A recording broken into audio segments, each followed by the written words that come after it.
How to use Alibaba for dropshipping. Want to start a dropshipping business? This guide shows you how to use Alibaba for dropshipping so you can start a business with very little money. First, you need to find a supplier that offers dropshipping. You can use the search bar to find suppliers that offer dropshipping. For example, we have a product that allows dropshipping here. You can also use the filters to find the suppliers with a low or no MOQ. When you get an order from a customer, you can contact the supplier or Alibaba and place an order. The supplier will then ship the product directly to a customer.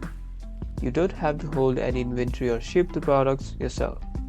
The best products for dropshipping are lightweight, low cost, and easy to ship. You should also find a product that is in high demand and has a lot of good reviews. This will help you get more sales and grow your business. You now know how to use Alibaba for dropshipping.